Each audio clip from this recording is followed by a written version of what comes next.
ба ҳама салом. Лео Месси ба бозӣ бо свитере омад, ки ҳамаро ба ғазаб овард. Рияд Марез мушкилиҳои калони оилавӣ дорад. Ҷорҷино дар MTV Europe Music World Awards аз Роналдо хафа шуд ва маълумот оиди омадани Роналдо ба Москва. Ин ва дигар хабарҳо дар барномаи имрӯза. Рафтем.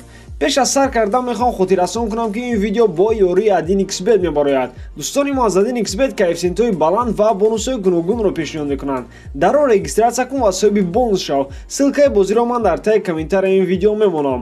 Даромади гап бонусҳо бо промокоди TouchFoot 1xBet барои одамони нав то 6500 рубл бонус медиҳад. имкониятро аз даст надиҳед. Месси ба бозии зидди Славия бо свитере омад, ки дар он якчанд сурати тоҷи шоҳӣ кашида шуда буд.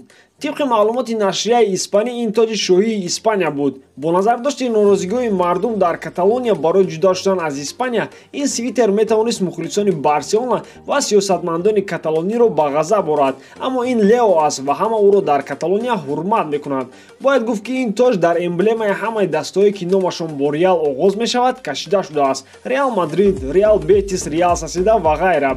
هیچ کس گفتن نمیتواند که مقصد مسی چی بود. شاید خود را شاه میشمارد. اینро танҳо ӯ медонад ва мо низ бояд ба либоси ӯ неву ба бозиаш дар майдон бисёртар аҳамият диҳем.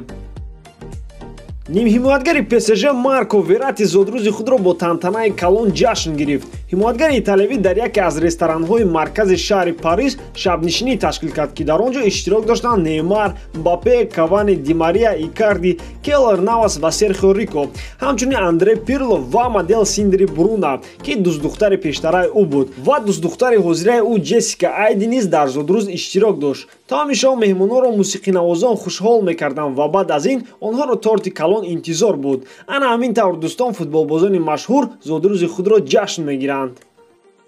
рӯзҳои наздик футболбози Манчестер Сити Рияд Марез метавонад аз занаш ҷудо шавад. Нашрияти The Sun хабар медиҳад, ки зани Марез Рита бо боксёри сангинвазни амрикоӣ Дионте Уолтер муносибати ошиқӣ пайдо кардааст. онҳо дар яке аз клубҳои шабонаи Манчестер вохӯрданд. Уолтер Ритаро ба мизи худ даъват кард ва онҳо суҳбати дуру дароз доштанд. Ритаро ҳамроҳони ӯ хоҳарони Марез аз клуб бурданд. онҳо диданд, ки ӯ бо боксёри амрикоӣ суҳбатҳои ширин мекард ва байни онҳо муносибати гарму самимӣ пайдо шуда истодааст. бо он клуб ҳамдастҳои Марез низ метавонистанд ташриф оранд. хоҳарони Марез аз рафтори янгаи худ норозӣ шуданд ва ӯро рафта маҷбурӣ аз назди Уолтер гирифтанд. инро шоҳидон нақл карданд. хайр чунин мешавад. умед дорем, ки Марез Ритаро мебахшад ва онҳо муносибаташон хуб мешавад. онҳое ки дар маросими ҷоизаспории MTV Europe Music World Awards ҳузур доштанд, шоҳиди нофаҳмо байни Ҷорҷино ва Роналдо шуданд. طبق маълумоти нашрияти Лук, дар ин консерт, ки дар шаҳри Севиля баргузор гардид, дӯстдухтари Роналдо ба ӯ рашк кард ва қаҳр кард. сабаби рашки Ҷорҷино актрисаи португалӣ Рита Перейра буд. чунин овозаҳо буданд, ки чанд сол пеш ӯ бо Роналдо муносибати ошиқона дошт. Перейра Роналдоро дар ин консерт хело гарму самимӣ пешвоз гирифт ва баъд аз ин воқеае на чандон хуб рух дод.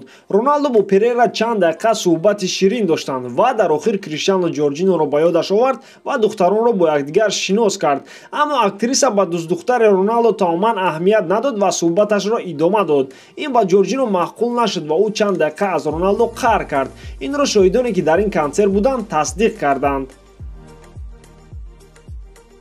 ҳафтаи гузашта Криштиано Роналдо бо ҳамдастагонаш аз Ювентус ба Москва омаданд ва он ҷо дар бозии даври чаҳорumi марҳилаи гурӯҳии Лигаи Чемпионҳо Локомотивро шикаст доданд. омадани Роналдо ҳама мухлисонро девона кард. шумораи зиёди мухлисон ӯро пешвоз гирифтанд ва аз пушташ мегаштанд. Ювентус бошад дар яке аз меҳмонхонаҳои оддии Парк Ин дар Измаилова хоб кард. ба Ювентус лозим буд, ки дар яке аз меҳмонхонаҳои наздик ба стадион хоб кунанд ва РЖД Арена дар ҳақиқат ба ин меҳмонхона наздик буд. вақте маълум шуд, ки Ювентус ба ин меҳмонхона омад, маъмурияти меҳмонхона барои ситораи асосии Ювентус Криштиано Роналдо ҳуҷраи беҳтаринро интихоб кард. аммо даста ба ин чиз розӣ нашуд ва гуфт, ки ҳама футболбозон бояд дар ҳуҷраи якхела зиндагӣ кунанд, ҳамчунин Роналдо. худи Роналдо ин чизро аз Ювентус талаб кардааст, яъне гуфтааст, ки дар ҳуҷраи оддӣ хоб меравад. мисли дигар сафарҳои Роналдо дар Москва, низ ӯро се посбон ҳимоя мекарданд. посбони худи ӯ, посбони даста ва посбони меҳмонхона. посбонҳои Ювентус чанд рӯз пеш аз бозӣ ба Москва омада буданд ва роҳҳои бехатарии ҳаракати футболбозони Ювентусро омӯхтанд. ана михел дӯстон, ин кори шӯхӣ нест. ба ҳамин тамом, лайк, комментария ва дар канал обуна шуданро аз ёд набароред ва ҳамчунин ба зангулача зер кунед ки аз видеои нави мо бохабар бошед. Бо шумо буд Муҳаммад Гаиров. Хай, дар паноҳи Аллоҳ.